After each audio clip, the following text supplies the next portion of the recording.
Lone Star Politics, Jenna Covington, the executive director of the North Texas Municipal Water District, told us they're already putting $1 billion towards new projects to find and pipe in water to the metro. However, she says in the next 10 years, they'll need 5 times that amount just for their one district, either coming from state tax dollars or utility fees charged by the different cities. Water development is something that takes decades to accomplish. And so a lot of the investment that is being made on the front end of these projects is being paid for by the existing ratepayers for the people who are yet to come. And this comes after they've already expanded their footprint beyond their original Lake Lavon to Lake Tawakoni, Jim Chapman Lake, Lake Texoma, and then the newest reservoir at Bodark Lake. More is still needed, and many eyes are set on state lawmakers who will decide the next steps in the weeks ahead. There's a tremendous need for water infrastructure, not only in our local organization here in the North Texas area, but for utilities across the state. Phil Prazen, NBC5. And after years of water shortfalls that caused millions in losses to farmers in South Texas, relief is on the way. U.S. Agriculture Secretary Brooke Rollins announced a $280 million grant to help farmers impacted by water shortages. Here's one of those farmers. This is my third year where I'm only basically planting half of my farm. Because I don't have enough water to take care of the entire farm. Brian Jones is a farmer in Hidalgo County near the Texas-Mexico border. He says farmers in the area don't have enough water for crops because Mexico is behind on a treaty signed in 1944. It requires the lease of 350,000 acre-feet of water annually every 5 years. That next 5-year cycle ends in October 2025. And state leaders say Mexico is currently behind more than 980,000 acre-feet. For some context here, an acre-foot of water is around 326,000 gallons of water, so we are talking about billions of gallons. For the first time ever in March of this year, the Trump administration denied a special request from Mexico for delivery of Colorado River water to Tijuana, citing the failure to uphold that 1944 treaty we just talked about. So now let's spend some time talking about solutions. No matter what happens in the legislature, there is a general consensus among the experts here that a lot of different things have to happen to get the state where it needs to be. Yeah, there isn't a silver bullet. We often say that it's a silver buckshot. It's like a number of things, and infrastructure is one of them. Conservation is one of them, and more innovative supplies of water is also one of those. One of the ideas floated in both Lubbock Senator Perry's water legislation and by Agriculture Sid Miller is desalination. It means that seawater goes through a process of having salt removed to be made drinkable. The Gulf is what allows me to sleep at night thinking about the future of Texas, because I do see a future where we have desalinated seawater coming up to our urban centers. Corpus Christi was recently approved to build its own desalination plant. Texas Agriculture Commissioner Sid Miller has voiced his support for these projects. While the state works to improve infrastructure as part of its legislative session, Eric Henriksen from our sister station in Austin looks at one innovative idea to find new water. What looks like a normal cup of water didn't come from a pipe or a well, but from the air itself. This is where the air filters are. It'll pass through the evaporator. Eric Shang and his brother Brian are the co-founders of Aquaria. Well, our family is from an area in China called the Land of a Thousand Springs, right? It's actually very much like Texas. With water on the mind, they developed the HydroPack system. There's 39 billion gallons of water in the atmosphere around us. And so our machine is actually sucking in air first, and then we're lowering the atmospheric air into its dew point, and then capturing that water. The water goes through 6 layers of filtration before it reaches the tap. 1 layer of air filtration, followed by 5 layers of water filtration. This, as the smallest size, is about 70 gallons a day. This unit, which requires electricity, costs about 10 grand. Pulling water from the air isn't a novel concept. Scientists like Weiwei Yu from the University of Texas have explored using polymer-like gels. This actually is very easily accessible and extremely scalable and extremely also low-cost material to start with. While hydrogels don't require power, they are smaller than the HydroPack machines. However, fairly cold this morning, so we're not really going to be making water when the dew point is below freezing. And in drier regions, they can't produce as much water. Currently, the device has been sold in several states, mostly along the Gulf, with less than a dozen operating in Texas. That is Eric Henderson from our sister station there in Austin. Thank you for spending some time learning about the Texas water supply, and we look forward to keeping you updated on what happens next.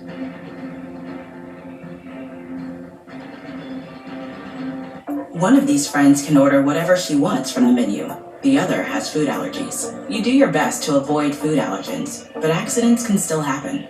Xolair is an FDA-approved injection proven to significantly reduce allergic reactions from accidental food exposures. Taken once or twice a month, it focuses on the source of food allergy reactions. For adults and children as young as 1, Xolair is effective in reducing allergic reactions to a single or multiple foods. Don't use if you are allergic to Xolair. Xolair may cause a severe, life-threatening allergic reaction called anaphylaxis. Tell your doctor if you ever had anaphylaxis. Get help right away if you have trouble breathing or if you have swelling of your throat or tongue. Xolair should not be used for the emergency treatment of allergic reactions, including anaphylaxis. Xolair is for maintenance use to reduce allergic reactions, including anaphylaxis, while avoiding food allergens. Serious side effects such as cancer, fever, muscle aches and rash, parasitic infection, or heart and circulation problems have been reported. Help reduce food allergy reactions if an accident happens. Ask an allergist about Xolair. One of these lunches has a peanut lover's favorites. The other has a sunflower butter you packed for your son. You do your best to help them avoid food allergens, but accidents can still happen. Xolair is an FDA-approved injection proven to significantly reduce allergic reactions from accidental food exposures. Taken once or twice a month, it focuses on the source of food allergy reactions. For adults and children as young as 1, Xolair is effective in reducing allergic reactions to a single or multiple foods. Don't use if you are allergic to Xolair. Xolair may cause a severe, life-threatening allergic reaction called anaphylaxis. Tell your doctor if you ever had anaphylaxis. Get help right away if you have trouble breathing or if you have swelling of your throat or tongue. Xolair should not be used for the emergency treatment of allergic reactions, including anaphylaxis. Xolair is for maintenance use to reduce allergic reactions, including anaphylaxis, while avoiding food allergens. Serious side effects such as cancer, fever, muscle aches and rash, parasitic infection, or heart and circulation problems have been reported. Help reduce your child's food allergy reactions if an accident happens. Ask an allergist about Xolair.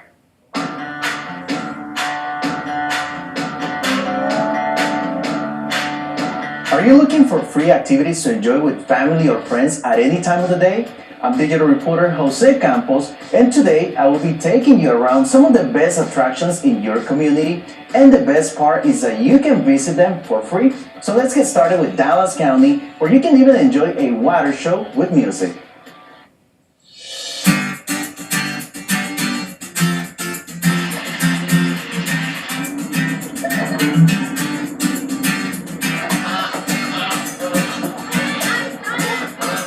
Nature, buildings, scenic routes, and the most unique attractions is what makes the city of Dallas a very special one. The recreation center in the city of Dallas is one of the largest systems in the nation. We offer 410 parks around the city. We have 43 recreation centers, 5 senior centers. We have swimming pools, we have dog parks. Trinity Skylight Trail is one of many available to the community, where exercising along the Trinity River is not the only option, as it offers great views of downtown Dallas. There are also 9 different dog parks, including Bark Park Central, where the furry ones can just relax, play, and enjoy a good time. One of the best things about the different attractions is that you can have fun while learning about the history of each park or trails across the city of Dallas. Pioneer Plaza commemorates the beginnings of the city and features a waterfall, pond, native plants, and one of the main attractions is the recreation of a cattle drive featuring 3 cowboys and a herd of 40 longhorns.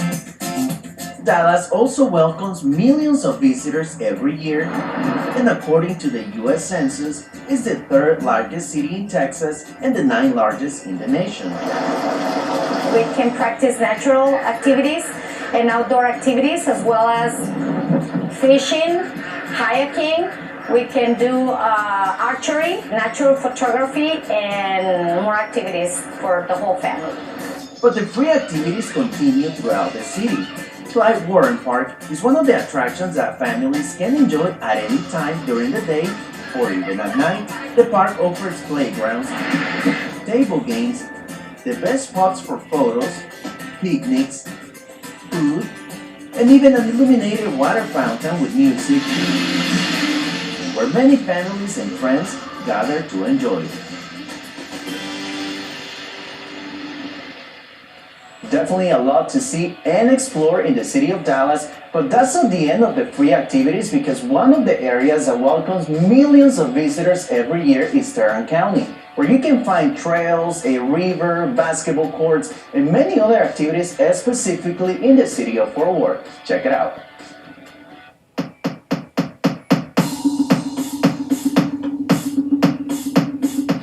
Well, the city of Fort Worth has many attractions. We got parks, we got trails, we got hiking places where people can do bicycle rides as well. And the best part about those hundreds of places is that they are free and offer different activities for residents and visitors to enjoy. Well, the city's been growing quite a bit, so now we maintain over 296 parks right now.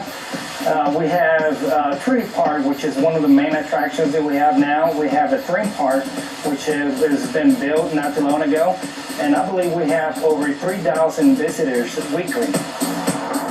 The city of Fort Worth welcomes millions of people annually who visit some of the most recognized and historic attractions, not only here in Texas, but also throughout the United States.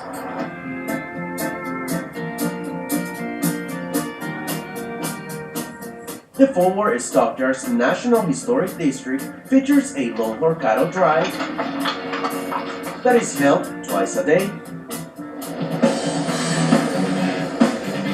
And just a few miles down the road, there is a more modern landmark. Some of the things that we can find here in the water garden says 6 different attractions. We got the quiet pool, we got the active pool, we have the aerated pool, we have the Commerce Cascade, as well as the Houston Cascade. The city has also built multiple zones for families, such as Patricia LeBlanc Park, which is a playground that received national attention for being the first one to provide access for the mobility impaired and encourage the interaction for children with and without disabilities. And of course, we can't forget about furry family members. Fort Worth Dog Park is one of many available to the community and has been recognized as one of the best in the Metroplex by city voters. So we got plenty of places to visit in Fort Worth, even with our furry friends. And now, if you want to make a quick trip to explore other areas, let me tell you that Denton has very unique places, even for those who enjoy fishing or just outdoor activities.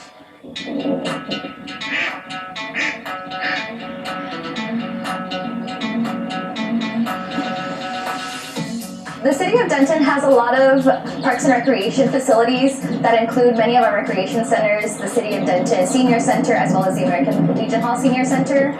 This is not including any of our tennis courts or soccer courts.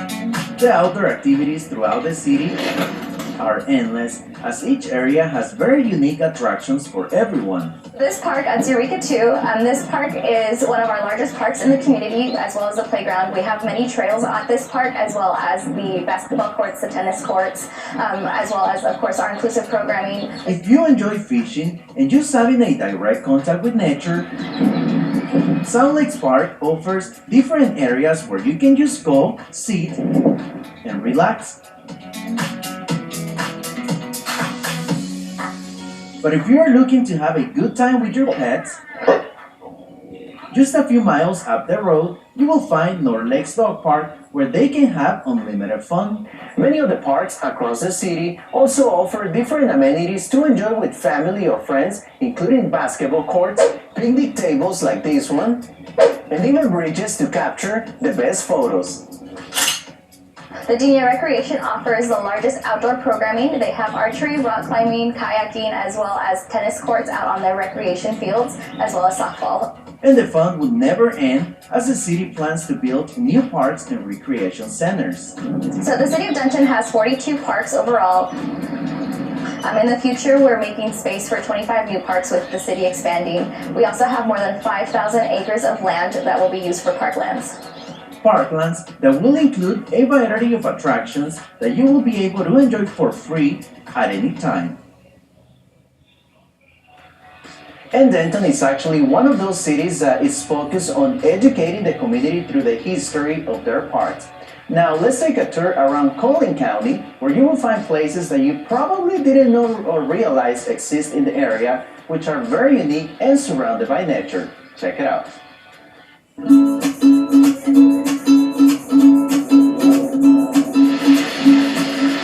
We have so much to offer when it comes to family fun, individual health and wellness, and just all around outdoor fun. We've got 85 park sites and almost 100 miles of trails. We also have 2 nature preserves on either side of town.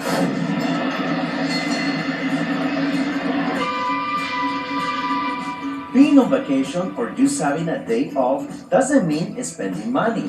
Plano is one of those cities in Collin County that offers hundreds of free activities at any time of the year. We offer free nature walks out of each of our nature preserves on a seasonal basis. Anyone can come and enjoy. Plano's parks are for everyone, people of all ages and abilities. A lot of our parks, playgrounds have separate areas for the littles and for the older kids. For kids and families who want to do maybe some free play. The outdoor fun is not the only option for the community because the recreation centers such as Oak Point include indoor pools that are open all year round, basketball courts, and even gyms for the family.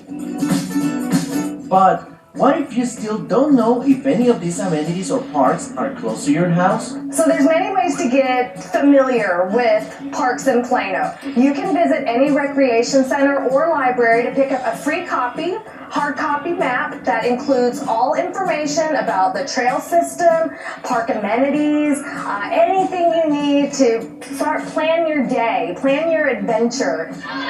Windhaven Meadow Park even offers activities for the kids in the water during the summer. And if you drive just a few miles, you will find Haga Park, where you can also learn the history about the Texas Electric Railway. And the free activities continue throughout the city with beautiful places like this one surrounded by nature, where you can just come and enjoy a good time with family or friends. Oak Point Park is the crown jewel of our system. It's our largest park in Plano and at 800 acres. It has space for everyone to explore nature, observe wildlife. We conduct a lot of free nature classes there, nature walks, bird walks, nature at night classes, family campouts. The fur ones also have plenty of places to make new friends, as the city offers 3 different dog parks located around very unique trails, playgrounds, and many other different attractions for people of all ages.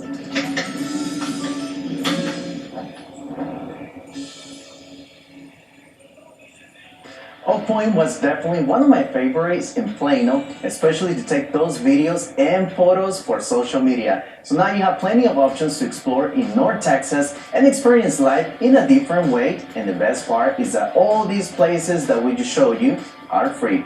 I'm digital reporter Jose Campos. I'll see you next time.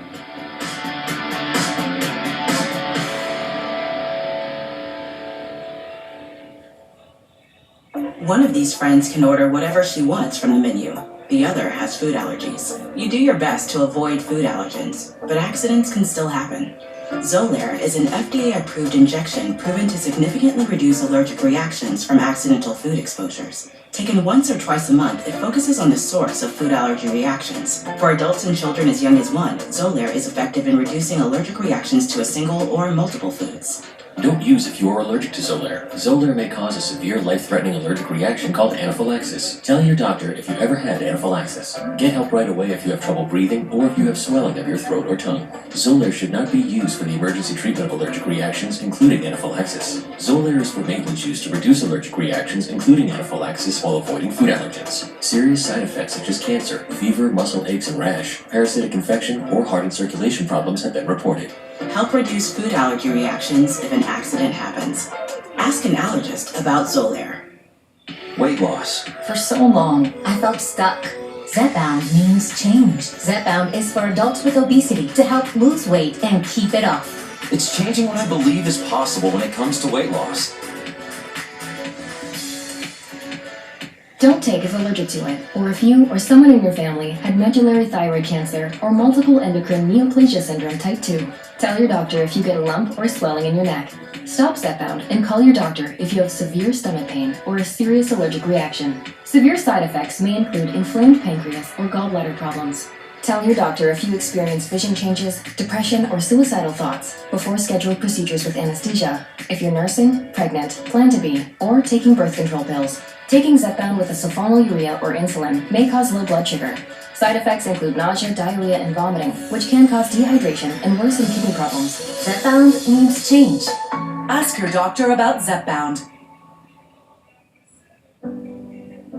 With 21 years of experience at the Division I level and having served successfully the past 3 years as head coach at Cleveland State, Coach Robinson has developed a reputation and a track record of high achievement. Mean Green Nation, help me welcome your next head coach for men's basketball, Danielle Robinson. I can't wait to get to work. I can't wait to get to know the community, to dive right in with our student athletes and make an impact in this community, on campus, and we're looking forward to those things. Let's go! Let's go, Mean Green! We're very excited to be here. It means the world to me that North Texas thought enough to ask me to be their head coach, and I'm honored and privileged to carry on the tradition that and the foundation that has been set here.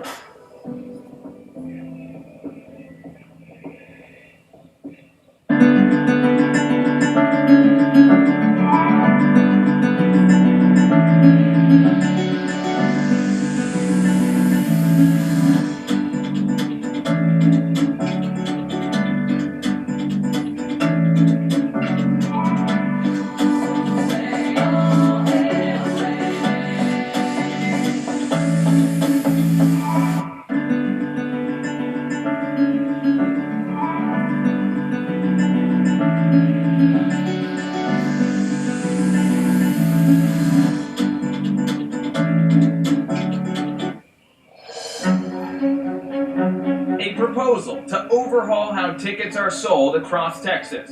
The prices are higher, the fees are hidden, the tickets take forever to show up. New rules banning hidden fees and allowing a secondary market. We explore its chances. This is not the way to fix ticketing. Let's work to find a better solution. Plus, from mayors to city council seats and millions of dollars in bond proposals. The votes have been counted, and we have your local election results right now.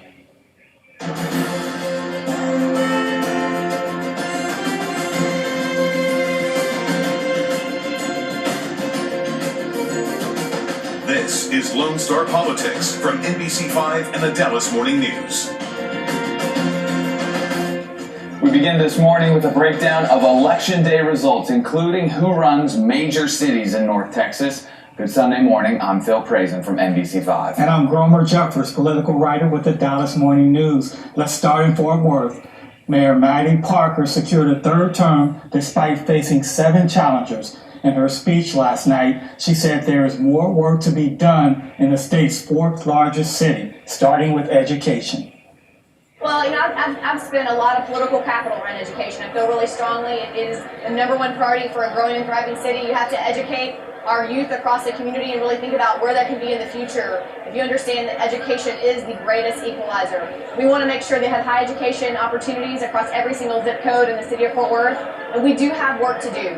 Educational outcomes for our kids has to be a top priority. I'm confident that 4th ISD, among our other ISDs, are headed the right direction, but it does take accountability, and I believe strongly it should be the job of the mayor to really speak about education in a way that's additive and really focuses on where we can go in the future. It's about workforce, about your economy moving forward. I don't hear anybody say, hey, you're not doing any of this. Again, public safety, police officers, firefighters, they're proud of those involvements. I hear a lot of good feedback around our Good Natured and Parks Initiative, really focused on green space across the city of Fort Worth. They love that we're a beautiful, clean city, thinking about how hard we've worked across the community to really clean up Fort Worth and make investments there as well. And then also transportation infrastructure. There's orange cones everywhere. I know that can be frustrating, but you want to see that in a growing community so that there's not. And again, people want to keep Fort Worth, and that's our jobs. The creativity of our neighborhoods, the uniqueness of our community, places like the historic Fort Worth Stockyards where we are tonight, we are going to do that. You can still be a large city with a small town feel, and that's a priority for all of us leading Fort Worth right now. Caroma Parker received 67% of the vote. That's impressive. The second place finisher came in with just 18%. Each of Fort Worth City Council seats were also on the ballot. 9 incumbents kept their seat. 2 council members did not seek re-election. So another race in Tarrant County you've been following is the Mansfield mayor's race. Here's the results from last night. Mayor Michael Evans wins re-election. His challenger, Julie Short, ended her run as a city council member to challenge Evans.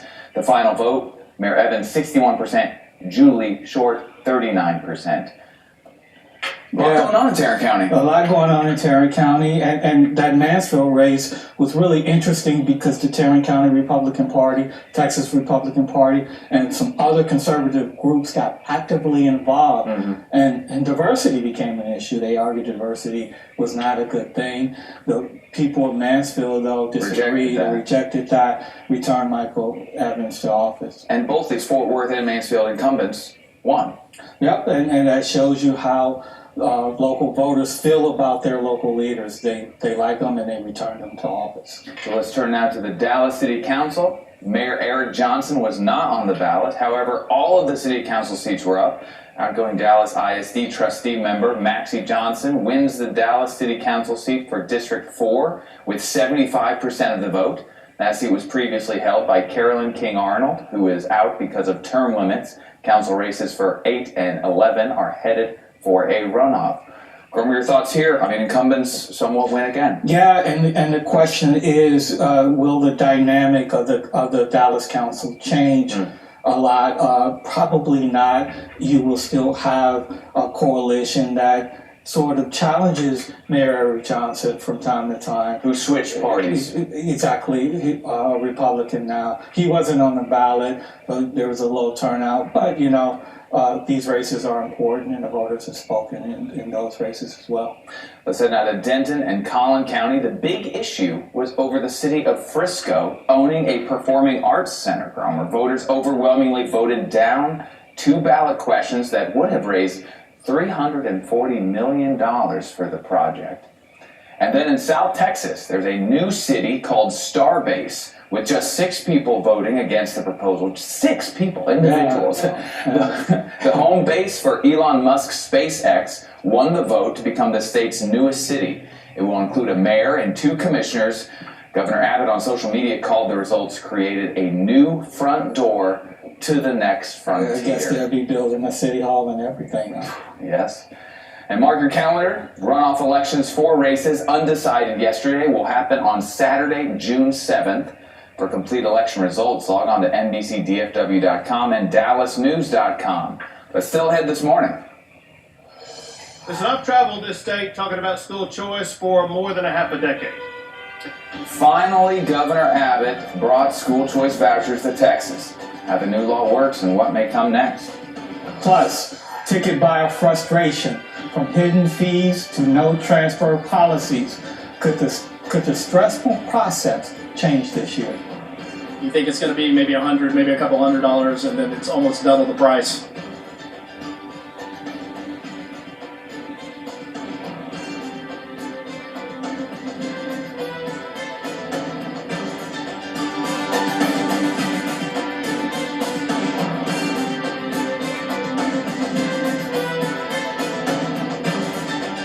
When it comes to plumbing, surprises are the last thing you want.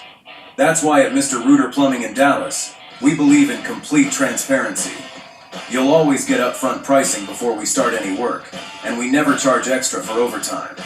From emergency repairs to installations, our expert team is here 24/7 to handle any plumbing challenge. Get reliable service without pricing surprises. Call Mr. Rooter today. There's a reason they call us Mr. Weight loss. For so long, I felt stuck.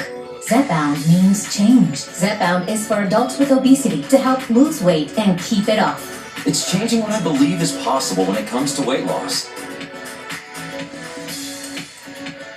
Don't take if allergic to it, or if you or someone in your family had medullary thyroid cancer or multiple endocrine neoplasia syndrome type 2. Tell your doctor if you get a lump or swelling in your neck. Stop Zepbound and call your doctor if you have severe stomach pain or a serious allergic reaction. Severe side effects may include inflamed pancreas or gallbladder problems. Tell your doctor if you experience vision changes, depression, or suicidal thoughts before scheduled procedures with anesthesia. If you're nursing, pregnant, plan to be, or taking birth control pills. Taking Zepbound with a sulfonylurea or insulin may cause low blood sugar. Side effects include nausea, diarrhea, and vomiting, which can cause dehydration and worsen kidney problems. Zepbound means change. Ask your doctor about Zepbound. Hi, I'm Tolga, and this is Oscar.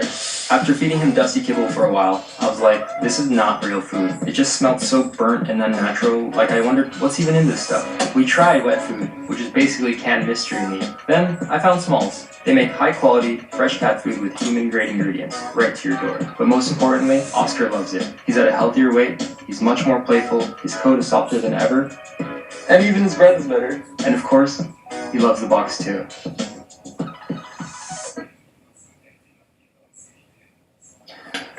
Pomp and circumstance at the governor's mansion this weekend as Governor Abbott finally got one of his top priorities across the finish line. Hundreds watched as he inked the law allowing some Texas families to use taxpayer dollars to pay for a private or homeschool education. Gone are the days that families are limited to only the school assigned by government. The day has arrived that empowers parents to choose the school that's best for their child. The work is not done. We have to make sure this is not only the biggest school choice one day in the history, but the best.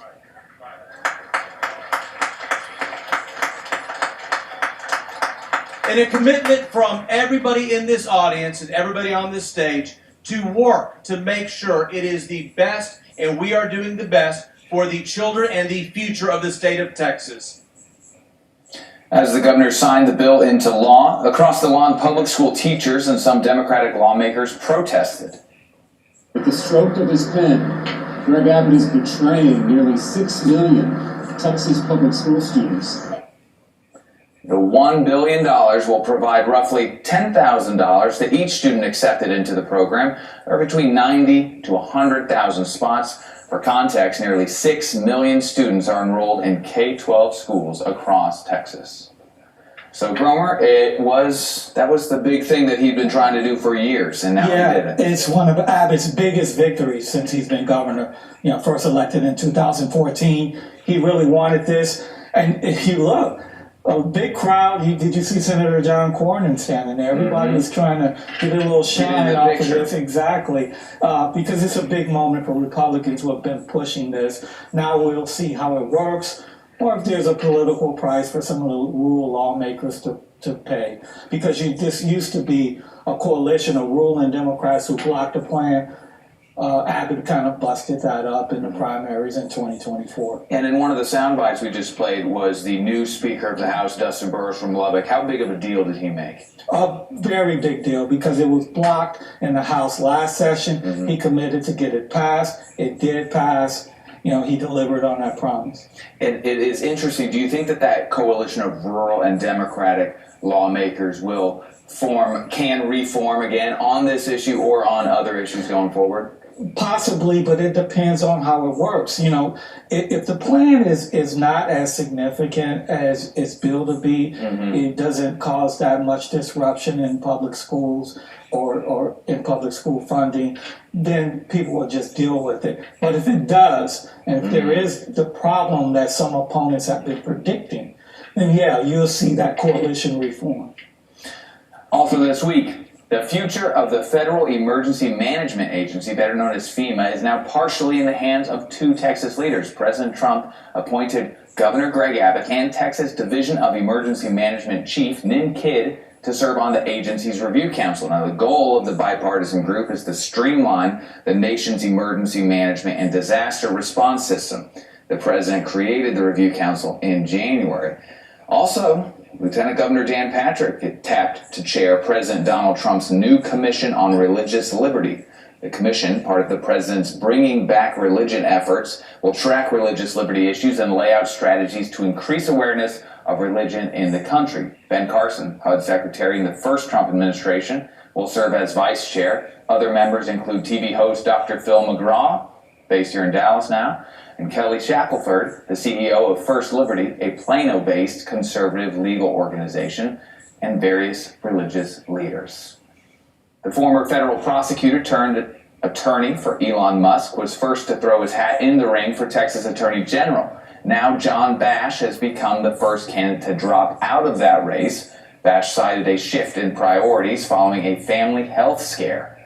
And current Attorney General Ken Paxton has held office since 2015. He is not running for re-election because he is challenging Senator John Cornyn. Plus, ticket buyer frustration, the Texas lawmaker effort to make the ticket buying process less stressful, including banning hidden fees.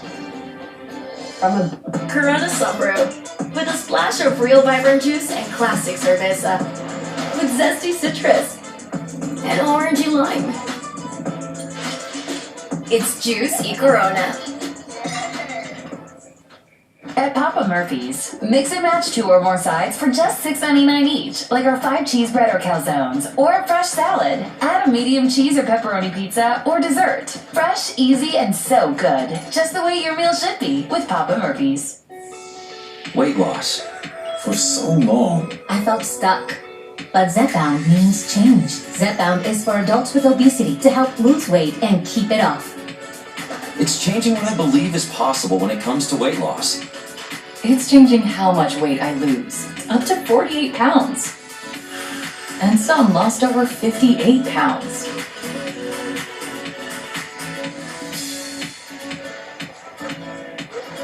Don't take if allergic to it, or if you or someone in your family had medullary thyroid cancer or multiple endocrine neoplasia syndrome type 2. Tell your doctor if you get a lump or swelling in your neck. Stop Zepbound and call your doctor if you have severe stomach pain or a serious allergic reaction. Severe side effects may include inflamed pancreas or gallbladder problems. Tell your doctor if you experience vision changes, depression, or suicidal thoughts before scheduled procedures with anesthesia. If you're nursing, pregnant, plan to be, or taking birth control pills. Taking Zepbound with a sulfonylurea or insulin may cause low blood sugar. Side effects include nausea, diarrhea, and vomiting, which can cause dehydration and worsen kidney problems. Zepbound needs change. Ask your doctor about Zepbound.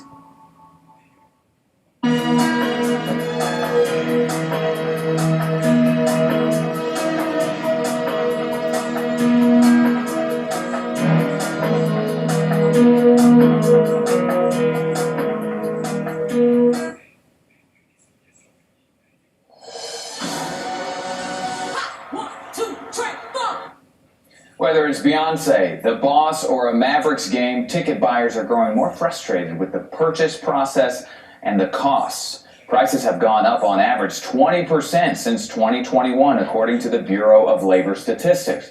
And this includes hidden fees that get added on, making what first appeared to be a great deal a big purchase. A ban on hidden fees passed the Federal Trade Commission, and that takes effect next week. And here in Texas, some lawmakers want similar changes made.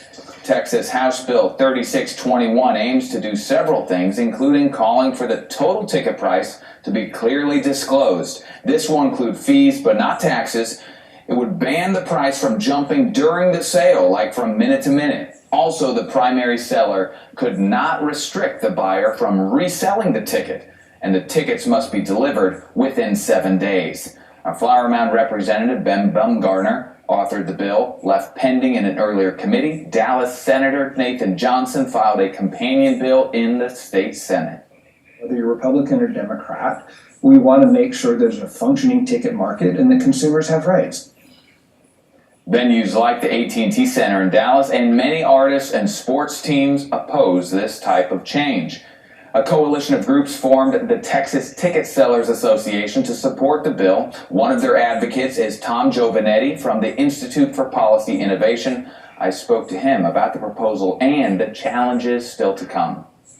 And we're here with Tom Giovanetti from the Institute for Policy Innovation. Thanks for being here. Thanks for having me. What is the problem you're trying to solve? Well, there's a lot of problems, actually, as anyone who's ever tried to buy a ticket online knows, right? It's a royal pain. You're sitting there doing this on your keyboard, and it takes hours, and then after all of that, there's a pretty good chance you might not even get a ticket. So that's a pain in the neck, and it's way harder than it used to be a decade or so ago.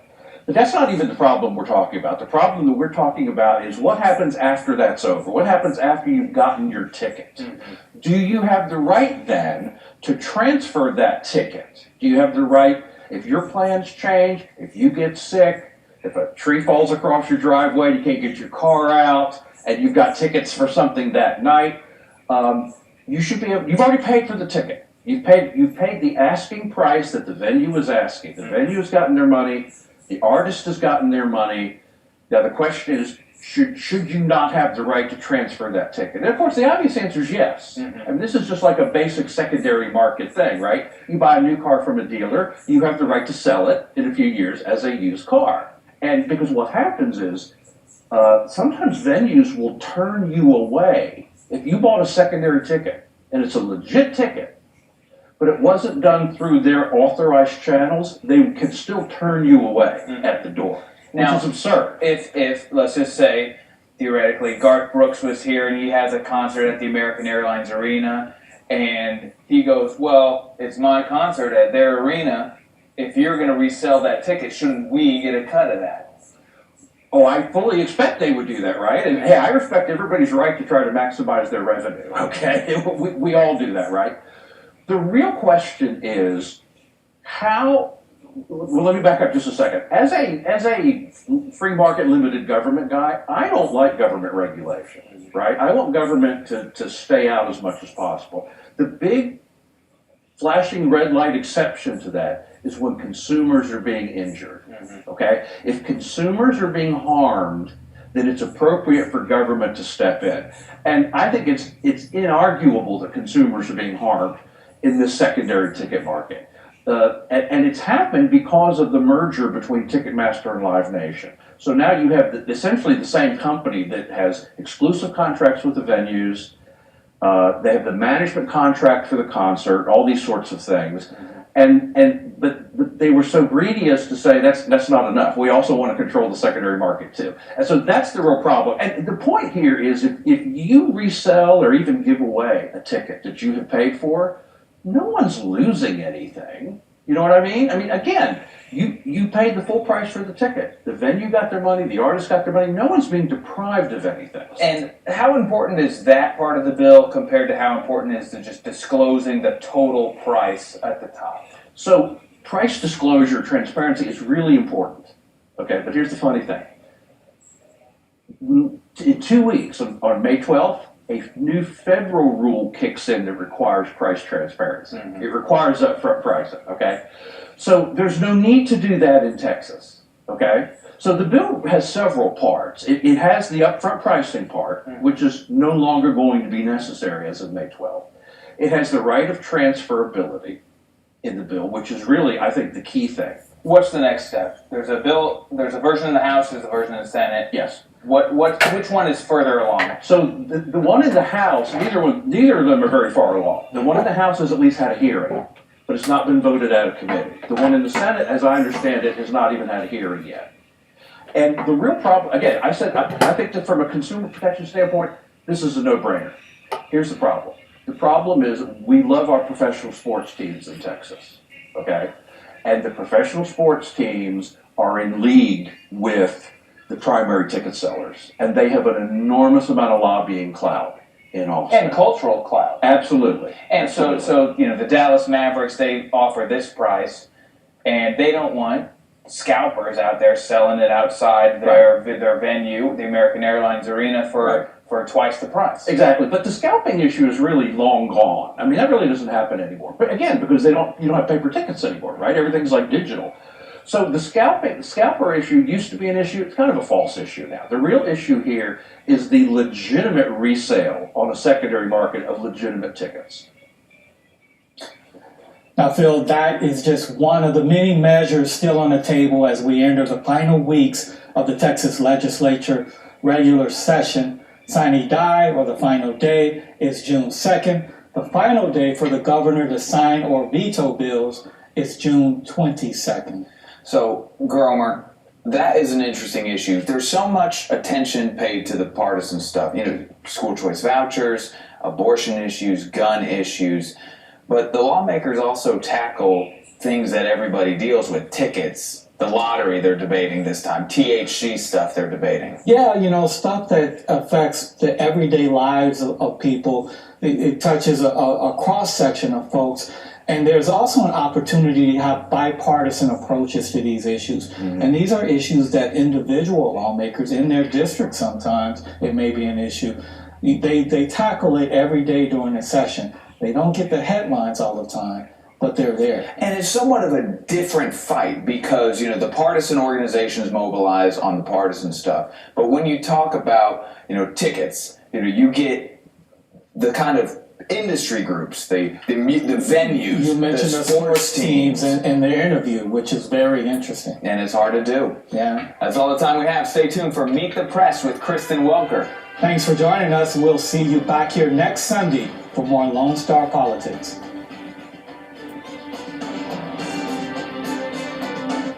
The discussion on tipping culture isn't off limits for anyone. Even President Donald Trump recently weighed in with his push to eliminate federal taxes on gratuity wages. It's task-oriented. 1, 2, 3, 4. What do you have in there? Nautica. And people-centered. I get it for you right now. It requires flexibility, long hours on your feet, and expecting the unexpected. Avocado? No doubt, skill and passion are necessary to be successful in the service industry. The pay, however, doesn't always match the grind. 26.53. That's where tipping comes into play. You need a receipt? Most people have an idea of what's acceptable. My pleasure. My philosophy is if you're not in a position to tip, then you don't need to be out. 18 to 25 is what I would say is like just the decent. Like I would feel like if I felt that I got decent service, I would definitely be within that window. There's a debate about how much should the employer be responsible for actually paying fair wages versus hoping to subsidize a lack of fair wages with tips. Still, it generally comes back to this. Altogether, that's how America works. And it is the norm here, but it's also nuanced. And come to find out, consumers are feeling a little anxious about it. Everyone has an opinion, and everyone has an experience. Jorda Silver is senior writer at the Pew Research Center in Washington, D.C., and part of the team that conducted the study. Overall, 21% of U.S. adults say tipping is more of a choice. 29% say it's more of an obligation. And 49% say it depends. Depends on what, though? Overwhelmingly, for both whether to tip and how much to tip, it's quality of service.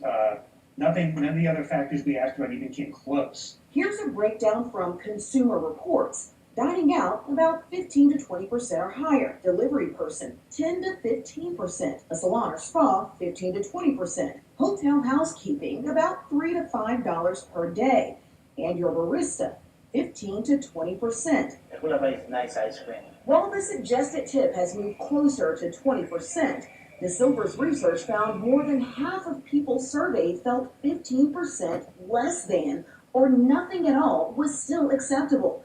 And as for that barista, he says he thought most folks didn't mind dropping a few bucks in a tip jar. And apparently I was wrong, because only about a quarter of people said that they will always often tip at a coffee shop. Another point of friction, the automatic service charge, which isn't always guaranteed to go to the server. That is one of the few things we found that unites Americans across race, creed, color, age, political persuasion, anything else you can name it. People do not like automatic service charges. We also took a ride to Denton, where Dr. Suna Park is shaping future service industry leaders. We are discussing about the technology versus the human interaction services in my hotel operation class. She's assistant professor for UNT's Department of Hospitality and Tourism Management.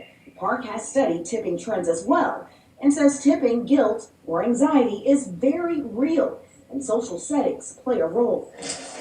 people's their willingness to tip is actually higher when they're dining with their friends or families or coworkers because they don't want to get judged by other people. Americans earned some $40 billion in tips last year. Park says tipping simply makes for a healthier economy. Especially hospitality industry, including restaurants, we have been experiencing labor shortage issues. So having a good tip actually it keeps the good talent within the industry. So culture around what is and isn't acceptable is evolving. And with more than 70% of people saying they're being asked to tip in more places than they were 5 years ago, sometimes it just comes down to this. You get to the point where you have to set your own rules. In Dallas, Candace Sweat, NBC5. It's after dinner, time for the family to wind down in front of the TV, but this downtime could be wreaking havoc at bedtime. It's not helping. It's only further delaying their natural sleep time. Texas Health Plano's Dr. Moshe Makbul says the latest research finds that blue light emitted from devices can stop your body from producing melatonin, your sleep hormone, even if you're still hours from going to bed. So the guidance is to let go of all the electronics 1 to 2 hours before the intended. We call it digital sunset time. So brain can get a cue from the darkness. Je mets ça sur une vidéo. Start making melatonin. A digital sunset is part of the recipe for what doctors say is key to a good night's rest, sleep, hygiene, or good sleep habits. And today, it's easier than ever to create those. Technology is bad for sleep, but at the same time, you can use technology to help sleep. Wearable devices plus their apps can help track your sleep. A sleep log, he says, will tell you how much sleep you need and what might be keeping you from getting your Z's. There are apps that track snoring in sleep and then actually record snoring. Some apps can even tell the percentage or the chances of having sleep apnea. Smart pillows can detect your snoring sounds and adjust your head position to open the airway. And if you struggle with insomnia, treatment is now just a few taps away. The real treatment for insomnia is called CBTI, or Cognitive Behavioral Therapy for Insomnia. But it's really hard to find a therapist who does CBTI by the book. But good news is there are apps now that can act as a virtual CBTI coach and can cure insomnia within 6 to 8 weeks. You ready? Yeah. Dr. Makbul says these tools can also help your children. Bad sleep can cause symptoms like lack of focus and behavioral issues, which can be misdiagnosed as anxiety or ADD. There was a study in which 12% of children who were taking medications for ADHD actually had sleep apnea. And once it was treated, there was no need for medication.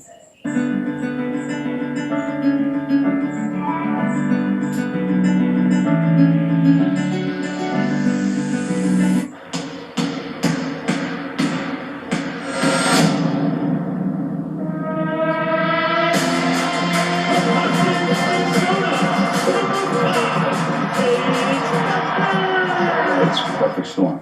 You have the right player doing the right things, the right amount of success, coupled with what's going on in the world at large. Put those two things together and it's hard to describe what it is, but she has it. She has it. She's smooth. It's beautiful basketball. I can't compare her to Penny Husky. She's on her own. People think choosing UConn was easy. When you're a great player, choosing UConn is the hard road. It takes a pretty special kid in terms of mental toughness to choose that path. It's really not the Paige Becker shoot. It's everybody who's invested in and around me shoot. she elevates us, we elevate her. The journey and the path that I've been on here, I wouldn't trade it for the world.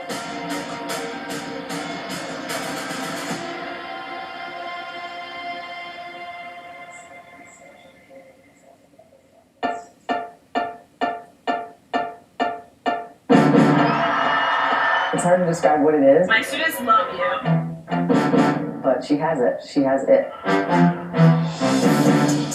It is a frenzy and it explodes.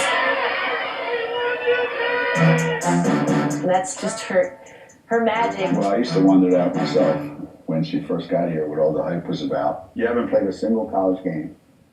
There's lots of players that come out of high school with the hype that are never any good. So I remember that summer I did call her. I said, "You're the Paige Kardashian of women's basketball. You know, you're famous, but I'm not sure quite why." Grand Rapids, Michigan. Why come out here? Why make the trip? Paige Beckers, best basketball player ever.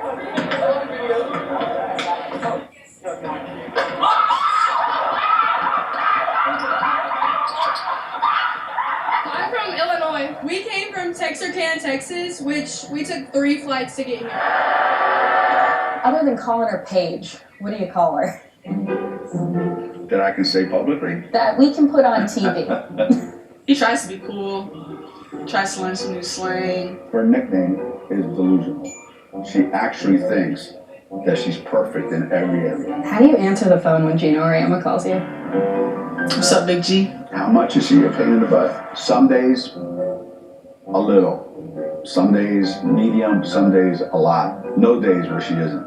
If you're going to be pissed at somebody, it's got to be somebody on your team that you really care about.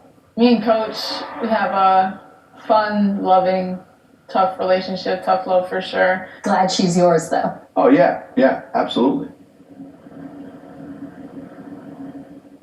I've said it a lot lately, but I'm living my childhood dream and everything that I wanted to be and everywhere I wanted to be.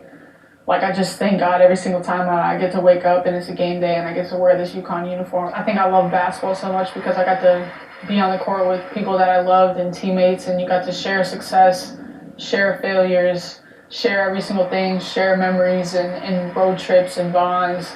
What separates the greatest ones, they want to do it in a way that helps their teammates and helps their team and brings fame and glory to everybody.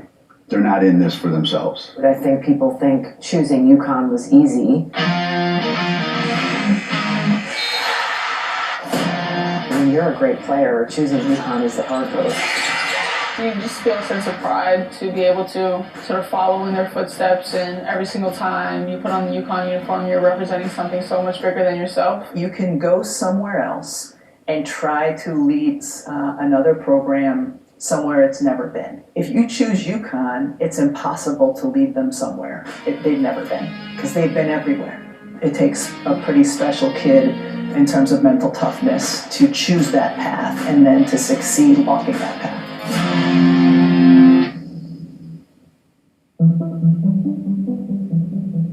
How would you describe Hopkins, Minnesota to anyone? Obviously, you hear the term Minnesota nice. You know that Minnesota winters are very harsh. You don't want to be anywhere but inside, so you kind of just find yourself. I found myself at the gym like every single day. I think that from that high school transition, she was it. Now everybody knows who Caitlin Clark is, but they knew about Paige Beckers from when she was in high school. For Paige Beckers to kind of have her star start building when she's a young player, she was the first one that you really knew about when she was coming out of high school. I remember seeing her in a game. In attendance, Gino Auriemma, Connecticut. And you think he'd have a smile after seeing what he's seen here so far? She just kept running on the court and playing and then running off the court because she was out of breath all the time because she weighed about 60 pounds. She was just a peanut, and she was tiny. We used to call her olive oil because she was so skinny. Social media was starting to come up, so you could see highlights of her.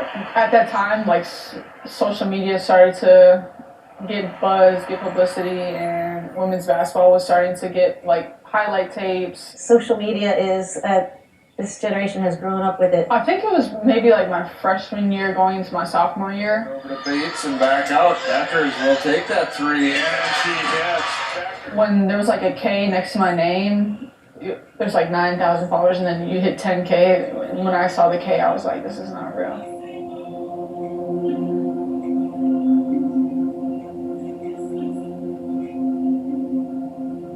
My name is Gabrielle Lucibero. I've been covering the UConn women's basketball team for the last 7 years, following Paige Beckers' career for the last 6. My name is Matt Finkel. I've been working at NBC Connecticut as a sports anchor and reporter for the last 6 years, and that time has been fortunate enough to overlap with Paige Beckers' entire UConn career. Put yourself in Paige's shoes. She's 15, 16 years old. This following just grows and grows and grows, and all she did was show up and be really good at basketball. Beckers, the long for Holly.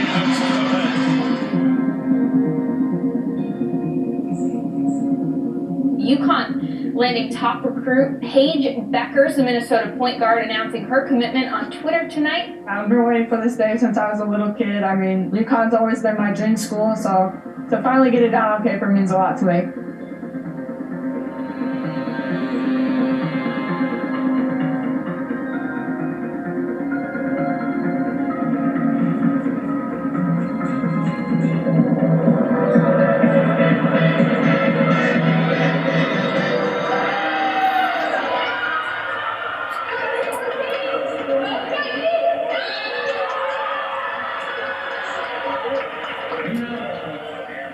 All the hype of going to college and what it's going to be like, and going to UConn and coming out of that tunnel and sold out, and it's great, and you get to experience not a single part of that. It felt